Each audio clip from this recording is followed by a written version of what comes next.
Okay, part two of how I got to Costa Rica. Why do my eyebrows look like two dead ferrets? I need an eyebrow person over here. I'm cutting my own hair this morning now. That looks pretty good. It's not bad. Good. Anyway, part two. So, where did I leave off? Oh, I left off where I called the insurance company the next day to claim after the house burned down in LA. And they were like, oh, we cancelled you. We sent you a letter in August. And I was like, well, we never received any letter. And they were like, oh, well, because apparently these insurance companies can claim that they sent you a letter. And if they don't get a return to sender, as far as they're concerned, you got it. Doesn't matter whether it got to you or it went to someone else's house or it never even left the post office. Doesn't matter. As far as they're concerned, they sent you a letter. And the funny thing is, the entire house burnt down. Everything gone except the mailbox. The mailbox was still standing with every fucking bill in it. But guess what was in there? A damn cancellation letter from fucking Geico.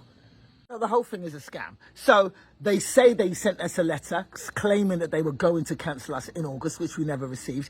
And our insurance ran out 3 weeks before the fires. 3 weeks earlier, we would have been fully covered. So that was gutting. I had a full crying, screaming, panic attack meltdown. I thought I was going to have a heart attack. Nina was trying to calm me down, and I was having a full panic attack because I was like, oh my God, we've lost everything. We've lost absolutely everything with absolutely no recourse. You have no idea how bad it was for the next 2 hours. I was like practically in a fetal position, screaming.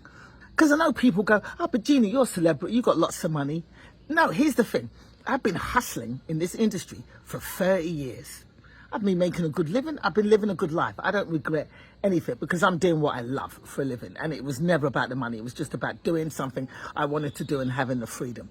And Bob Hart's Abishola was after 25 years of hard graft in this industry. And Bob Hart's was my big break. And I made some good money. Yeah, I did. But nothing like those guys in the old days from Friends and Big Bang Theory and all those guys that would make $1 million an episode. I never made anything like that money. I made some good money. I ain't complaining. But that money I made, I knew as a black woman in this industry, I got to invest in well because I'm not going to keep working like all these other white people. They get job after job after job. I knew that this was probably my big and only break. I don't think like white actors who go, oh yeah, after this I'm going to move on to movies. And it doesn't work for people like me who look like me. So Bob Hart's was the one big break, and I was using that money and investing it to make it last the rest of my days.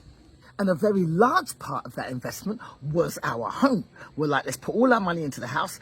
And I was, over the 5 seasons of that show, I was pummeling money down on that mortgage, trying to pay off that mortgage. Now, we're in Los Angeles. A freaking average house in Los Angeles costs you over $1 million. That's the kind of prices we're looking at. And that's what you have to pay to live in Los Angeles. And that's what we pay for a house, over $1 million, 1.5 to be exact. And then we put more work into it, added a pool, did it up, did all the things because we knew we were going to die there. So when the shit burned down, me and Nina had put in over $1.2 million, which burnt. And then the insurance company was telling us, oh, well, sorry about that. And I was like, oh my God, we've lost our house. We've lost over $1 million and we've still got a fucking mortgage.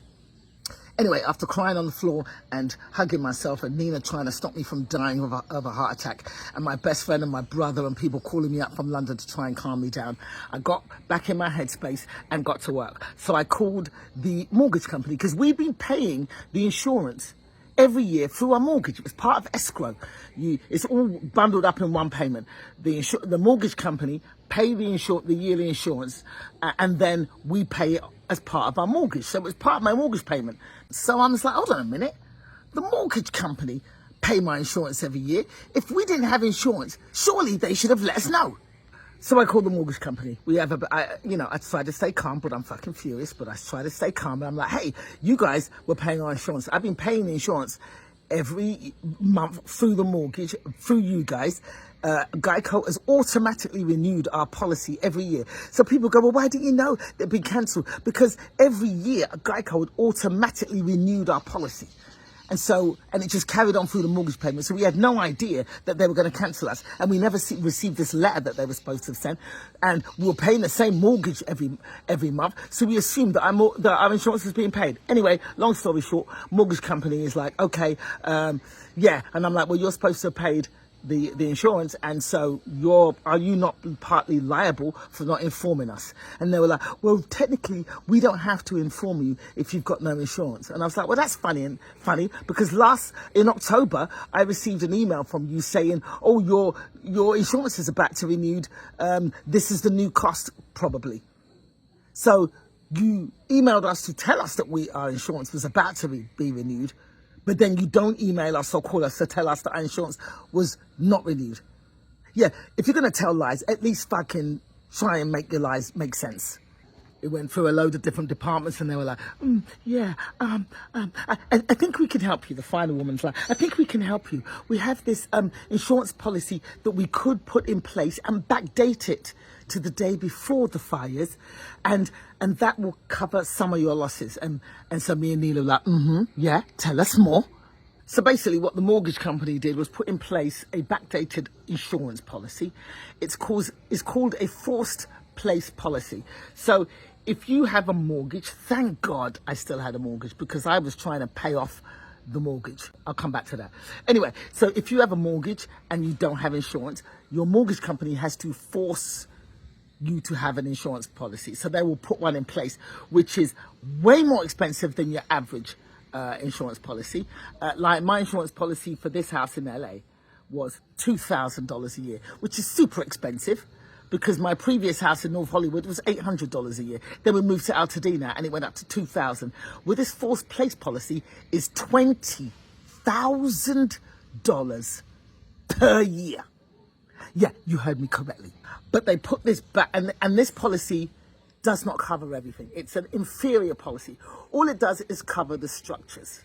Because basically the mortgage company is covering their ass because they know that my house burned down and I could have turned around and go to them, well, why the fuck am I paying you a mortgage for a house that's not even there anymore? Fuck you, I'm not paying shit. Take the land and see if you can get pennies on the dollar for it. I'm out. I don't even live in this country no more. Catch me if you can. So basically, they were covering their asses by putting this backdated policy in place because it covers the structures, doesn't cover any of our possessions that were inside the house. So as well as the $1.2 million that we lost on the house, me paying off chunks of mortgage, the money that Nina put in, all the work that we did on the house, that doesn't cover anything that was in the house. So we were supposed to have been covered for at least $300,000 for possessions. All my sneaks, all my jewelry, all Nina's clothes, all my custom suits, all my costume, all my memorabilia, our furniture, our appliances, all my gadgets. You know I was a gadget head. All of my computer stuff, all my home automation stuff, nothing of that was covered. So basically the mortgage company put in place a policy that just covered the structures, just the structures. But hey, me and Nina were so desperate at that point to just get some kind of coverage. We were like, fuck it, we'll take that and sue whoever we have to sue later. Okay, this video is already too long, so you're gonna have to tune in tomorrow for part 3 of the How I Got to Costa Rica saga. See you tomorrow.